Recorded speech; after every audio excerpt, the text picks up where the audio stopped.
Welcome back to the Toffee Blues, your source for all things Everton. I am Connor Williams and we are here for the opposition view. I'm joined by Charlie Wise of the Talking Rangers channel. Charlie, first of all, how are you doing, mate? Yeah, very well, thank you. Very well. Looking forward to tomorrow's game and hopefully causing a bit of a cup upset. Hopefully not too much of one, but you know. The first question I've got for you is the last time Everton played Man City was in March 2015, and that was a 2-1 win for the Blues at Loftus Road. Sorry, that should say Queen's Park Rangers. Sorry. Tell us in short what happened to QPR since relegation from the Premier League way back then. Wow, it's been been a bit of whirlwind, been a roller coaster, and I think only now we've only just recovered from that mad stint of just pure mayhem at Loftus Road. We saw numerous managers, ridiculous amounts of money for our relative to our income. Like I say, it's been mad, and we've only sort of recovered from the sort of financial mayhem and the fines, and so sort of it's been a real transition and sort of a long building process. And I think now the last couple of windows we started to reinvest some money into the club, and it's started to look up.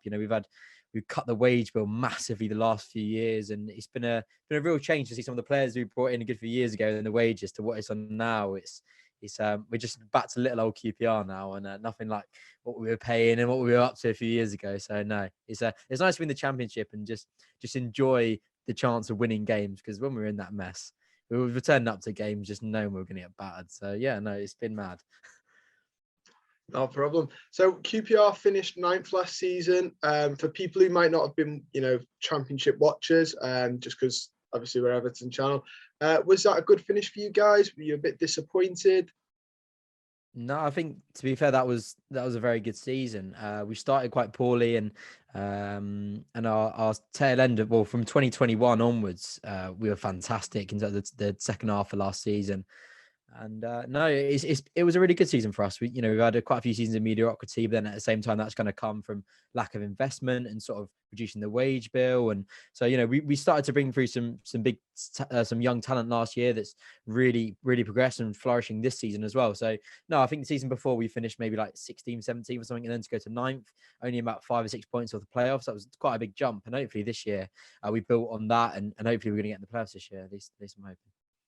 Well, coincidentally, you've just led us on to the next question. I was going to say, what is Queen's Park Rangers' goal this season, realistically?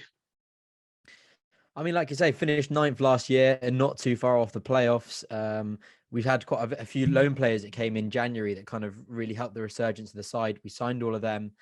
We signed some more in key positions. I think fullbacks are somewhere we were really weak. Signed 2 good fullbacks. And we built on that momentum that we had in the tail end of last season. So we started strongly. Bar the last 2 games, we had a bit of a blip. We were unbeaten, like I said, bar the last 2. But no, it seems to be bar Fulham and West Brom. The playoffs is right open there for the take, and there's probably about 10 sides that are getting it. So no, QPR definitely in the mix for that. And like I say, if we finish 9th, getting in the playoffs is a reasonable ambition. Obviously, you've mentioned the playoffs. How far away do you think QPR are from returning back to the Premier League? Do you think the playoffs, if you get in them, are realistically winnable this year, or do you think just get to them and then in a couple of seasons progress and you could hopefully win them? It's like I say, the playoffs it's just a mad occasion. I mean, it's anyone's really for the taking. It's like you look at our playoff final about 6-7 years ago now with Derby. Derby battered us from pillar to post in the final, and we just rocked up in the 90th minute with 1 shot on target and grabbed the promotion. So like I say, you get to the playoffs and anything's possible. Sometimes even teams come up to it in good form, and teams turn up on the day. It's a mad occasion. So like I say, you get yourselves in that mix, and anything's possible. But do I think we're really in a position to go up? Probably not. And to be honest, I'm quite enjoying being in the championship, because like I say, we're at the moment where the championship is so mad that you can turn up to any game. You can turn up away from home and play the best side in the league as one last 5, and you can still go batter them. It's a completely different world. QPR. I know this is a bit ambiguous, but I only really want to go up when we're in a position where we've got a good spine, a good chance of staying up. And at the moment, I don't really think we have that. We've got some good talent, but there's no real chance that we'll become an established Premier League side. So for me, I don't know if actually fulfilling promotion is reasonable. But like I say, we'll flirt with the playoffs and enjoy the ride, see what happens. I think that's a sensible view to have on it. Mm. Obviously, last time we played QPR was quite a while ago, and there were some noticeable names in the squad. You had Joey Barton, Ferdinand, Bobby Zamora in the team. So tell us more about the current Queen's Park Rangers squad for anyone who might not know that much about the players in it. Yeah, no, we've got some quite sort of exciting younger players. We've got quite a young squad. It's been quite a testament to the work that Mark Warburton's done. It's been a fantastic transfer window. Some of the players grabbing the headlines at the moment is Rob Dickie, fantastic English centre half, 24 years of age, and he's been phenomenal. He's been scoring goals from about 40 yards. He scored quite a few. Yeah, he's a fantastic defender, and I honestly have no doubt that he'll be in the Premier League next season. Probably not with us, but like I said, I think he'll get snapped up. Some really two attacking, exciting young players. Chris Willock, another brother of that family. He's come from strength to strength. He's been phenomenal this season. Ilias Chair, a 5'2" playmaker. He's really exciting. And if they both play, then I like to hope that they would cause you problems. So yeah, they're sort of the three standout players. We've got Senny Dieng in goal. He's a really good player. But like I say, I've still got Charlie Austin though for you guys. I'm sure you'll know Charlie Austin. But yeah, quite a few players that for your sort of Premier League mainstream fan wouldn't be too aware of. But like I say, we're building a good young squad, and they're just flourishing this season. Well, funnily enough, you mentioned Charlie Austin, and my next question's about him. Obviously, he was in the last QPR squad in that game in 2015, and now he's back again with QPR. What are your thoughts on Charlie Austin? Do you like him? Oh, I love that man. Yeah, he's a QPR legend. You know, he was integral in the season we got promoted in 2014-15, then bagged 18 goals in the Premier League that year. I mean, it was never going to be enough to keep us up because we were a mess. But yeah, and then he went off to Southampton and West Brom, but he's come back. Last season he was fantastic. Again, one of the big reasons he won those loan signings that I mentioned that kind of was a big part of that resurgence in the form. This season he's maybe struggled to find his feet a little bit. Maybe not made as big an impact as I'd liked for the moment, but it's a long season ahead. The thing was with Charlie Austin, he doesn't even need to play well to score. But I think it was the Barnsley game. I think he had a pretty poor 90 minutes, but he popped up in injury time and bagged the winner. So now he's always held very fondly in the QPR fans' hearts, and now he's a big presence at the club on and off the pitch. I always quite liked him when he was in the Premier League. He's a really good player. What are your thoughts on Everton?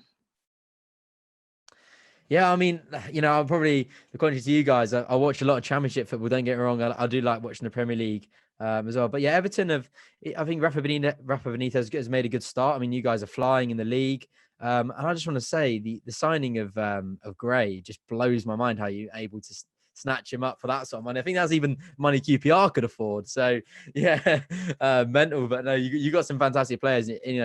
It's nice to see another side that, don't get me wrong, that top four looks set in stone. But nice to see if you guys can kind of break it or make a sort of entrance that top six. Or yeah, no, it's been enjoyable seeing you guys play this season, and nice to see Townsend as well. I've always been a fan of Townsend, especially his time at QPR, and that goal he scored the other week was fantastic. Yeah, it was. I'm gonna say goal of the month. It's got to win goal of the month for this month, yeah, surely. Definitely, yeah. So on to QPR, who is the danger man for you? Who's the one player that we should be looking at that could cause us quite a lot of damage in the game? Like the team I mentioned, I think Ilias Chair and Chris Willock, if they're both playing, we sort of play with two number 10s. So and they're sort of on the same wavelength. Their movement's really good. They're very interlinked. So that sort of duo can be quite deadly. But I think at the moment, Chris Willock is the man that's more in form. He's a fantastic young player, really good dribbling ability, glides past players, and he's got an eye for a pass. And he's just starting to add a bit more end product to his game. So yeah, he will be a handful if he is selected for Tuesday night. And looking forward to us, I'll ask the question now about us. Who is the one player you're most fearful of coming up against? Oof. I mean, Gray is bang on in form, and same for Townsend. I think they've bagged quite a few in the last couple of games, haven't they? So, yeah. And is Calvert-Lewin injured, or is he available? Yeah, Calvert-Lewin's injured still. Is he? Yeah. So yeah, they're probably the two that I'll go for because their pace is electrifying, and very high Premier League quality. So no, two very good players. Well, obviously, I mentioned Calvert-Lewin's injured. It looks like Richarlison and Seamus Coleman might also miss the game, possibly even Jordan Pickford. How much of a sort of boost in confidence does that give you, knowing that it's fair to say 3 of our key players are out? Yeah, I mean, I saw that earlier. It was, it is a big boost, but at the same time, it depends how seriously does Everton normally take the EFL Cup. I'm not gonna lie, I doubt you'd have played a full strength side anyway. But yeah, there's some big names, and like you say, you're sort of better players. So of course, it is a big boost for QPR. I'm a little worried though, because I feel like we're going to make a few changes as well, because we're on a fantastic run and we lost the last 2 on the bounce, and I think with the Championship, I know the Premier League is relentless, but let alone the Championship, I think we're playing like 6 games in about 2 weeks or so. It's mad at the moment, and especially now when we've lost these last 2 games. I think Warburton will have in mind that game on Friday night against West Brom. It's going to be a big game for us. So I don't know quite what strength we're going to play. So it's all kind of a bit of a ambiguous situation of, of course, you guys have got some big players injured, but how strong will you play, and what side will we play? It's the thing with the cup. It's like these days you don't know how seriously clubs take it. It's all a bit of a mess. Well, apparently Benitez likes to take the cup games quite seriously, so I'm hoping. But with the injuries we've got, it'll be rotated anyway. I feel. So tell us a little bit more about Warburton and QPR's style of play. What can we sort of expect from the team? Yeah, I mean, we like to play expansive football. We like to sort of control the game, and in terms of possession, we play with 3 big centre halves and 2 fullbacks. And like I say, we try to exploit the pockets. We've got sort of almost 2 number 10s of Ilyas Chair and Chris Willock. Is like a normal 11. So, and then the one up top. So, Ilyas Chair and Willock can sort of occupy the pockets of space. They really have set positions and sort of very fluid. In sort of an attacking perspective, but we'll like to use our fullbacks and get wide and overlap and make quite a few crosses for either at the moment it's been Lyndon Dykes or Charlie Austin up front. So yeah, we're a side that does like to have the ball, and we will have a lot of possession, especially with the 3 centre halves. You can be quite patient and sort of have Stefan Johansson, our captain, is a bit of a deep line playmaker. So yeah, we will look to control the ball in proceedings, but I'm sure you guys will have. We'll try and influence that. I think we're down there with Burnley for one of the lowest rated possession in the Premier League at the minute. Yeah, it's very counter-attacking direct football under Rafa. Obviously, you've mentioned the 3 centre-backs. What type of shape can we expect from you formation-wise? I mean, it depends how, if you want to describe it, whether you class it as a 3 at the back or a 5 with the 2 full-backs. But yeah, you got 3 centre-halves, 2 full-backs. And then we'll sort of play 2 sort of central midfielders, normally one sort of deep line, one more a bit of a defensive, more combative midfielder. And then you sort of got the 2 number 10s sort of can sometimes drift off in the wide positions, but they also get support from the fullback. So you're looking at like a 5-2-2-1 almost, or depends how you look at it. That's how I best describe it. A 5-2-2-1. Interesting. I look forward to seeing how they shape up. So give me your likely lineup in there then. Who do you think you will play? I think it depends. I think because it's a big game. Well, I've got a big club we're coming up against in Everton. I think he probably will stick with our number 1 keeper, Seny Dieng. I think he will try to keep a strong side where possible. So I still think he will keep Rob Dickie, possibly Device, a little bit injury prone. So he's played for quite a few games lately. And Johan Barbe. Probably keep the 2 fullbacks of Sam McCallum and Mozo Jabajo. I think he'll probably rest Stefan Johansson. I think he'll play a sort of young player brought in from Ipswich, which is Andre Dezel, left-footed playmaker, deep line playmaker. He's a nice little player. And I'm expecting Luke Amos to make his return after, I think he's had about 12 months out. It was from Tottenham, we signed him. And then again, I think he probably will play Chair and Willock, and then maybe Andre Gray up front. Again, the striker situation, he could pick anyone there, really. Either Dykes or Andre Gray, I'm predicting. So obviously you mentioned Rob Dickie quite a bit, and we had Cal Brannan, who does the show with us a couple of times, and he was raving about Dickie. Tell me a little bit more about him, because I've heard he's one that likes to run forward with the ball. He's outrageous. He's got like the he literally plays number 8 in central midfield. He's what the skills he possesses on the ball is beyond ridiculous. He just charges forward and doesn't stop. And he's such a lump. Like he's, I don't know, maybe 6'4" or something, but he's just so agile and so fluid on the ball. And it's, he not only just runs through midfield and knocks a little sideways pass, he's been banging in screamers from 40 yards. Yeah, the talent he possesses on the ball is phenomenal. And like I say, I think he genuinely will be a Premier League player. But you know, the goals he scored and how well he drives through, you know, cuts through teams' central midfield, you know, that's grabbed the headlines. But his defending capabilities are fantastic. He's fantastic in the air. He wins all his duels. He's really good at one-on-ones. He just reads he reads the game well, but his positional awareness is fantastic. And he really is a talent, and someone that is definitely going to climb the tiers of English football. Obviously, you've hinted that he could very well go to the Premier League. What Premier League team, from what you've seen so far, do you think he would best be suited for? I mean, it's a good question. I think the thing is now in this sort of era of football, a lot of teams will, you know, see a centre half that can play out from the back and whatever.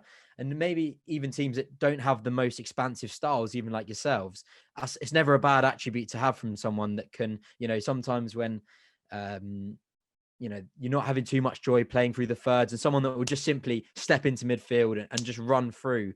You know, I don't think that style will contradict any team style, if that makes any sense. So I think he's the type of player that would walk into, in my opinion, quite a few Premier League backlines. I think he really is quality. Even taking my QPR bias hat off. I'm excited to see him play. He sounds quite good. Cal really did, you know, praise him. So quite excited to see him play. Give us your score prediction then on how you think the game will go. Like I say, I've not really been able to nail. I was thinking about this earlier, but at the same time, it's like, you know, you see all the injuries from you guys. Who's going to come in for you? I've no idea who's going to play for us, because I think it's kind of thrown a bit of a spanner in the works. He's kind of last 2 defeats in terms of, you know, is he still going to go all out with the cup, or like I say, has he got that big game with West Brom on Friday in the back of his mind in terms of selection? I genuinely have no idea what I'd go for. I did have a feeling it was going to be like a 1-1 and go to penalties. That was what I was kind of thinking in the build-up. I could see it being dragged out and, like I say, going all the way to penalties, and then it's there for taking for anyone. Well, yeah, especially with, like I said, I think we're going to miss Jordan Pickford, so even more favourable for you, because as he proved in the Euros, and we knew from a while, he's got a really good record with penalty shootouts. Yeah. So if that was the case, I think you'd have a lot of Everton fans devastated. We have got a couple of just like 2 fun questions before we end. We usually end on a couple of random ones. Since it's a cup game, though, we decided to add 2. What's your favourite film? Favorite film? I'll tell you what, one's is a banker and I can watch all day, every day, is Wolf of Wall Street. That film is phenomenal. Quite generic for that one, but you can't beat it. I was going to say, I haven't watched it in a while, but you haven't watched it? Oh, right. I was going to, in a while. I'll let you off. I'll let you off. I was going to say, no, I mean, for Margaret Robbie alone. Yeah, that's, I don't need to say any more, do I? And finally, what is your go-to meal deal? Your main, your snack, and your drink? Oh, good question. See, sometimes I can change. I think probably you got to go Tesco. The Tesco meal is the best thing. So I'll go for probably the chicken, bacon, and stuffing sandwich. I think that's always a bit of a banker. Although I have had the chicken, bacon, and lettuce, and that is actually very nice from Tesco. I think really, see, it's a toss-up between McCoy's grilled steak or the sweet chili sensations there. I'm gonna go for this sweet chili sensations and then a Fanta fruit twist. That'll be my go-to meal deal. What about yours? Very nice. Mine is I'm vegetarian, so mine's the triple cheese, Doritos chili, and then I normally have that vanilla Coke Zero. Lovely. Nice. But I must admit, the Fanta fruit twist is slowly going up. I tried it the other day, first time. Fantastic drink. Yeah, you can't knock it. You can't knock it. It's absolutely unreal. But that is everything we got time for today. Don't forget to like the video, subscribe, comment down below your score predictions. Don't forget to go check out Charlie's channel as well. The link for that will be in the description down below, as always. And finally, Charlie, thank you very much for coming on, mate. It's been an absolute pleasure having you on and educating some of us about what we can expect on Tuesday. No, thank you very much for having me on, Connor. It's been a pleasure. And like I say, look forward to the game. This one could really be there for the taking for anyone. It's going to be a right gamble to see who comes out and starts for both sides, because I genuinely have no idea. Absolutely brilliant. Cheers.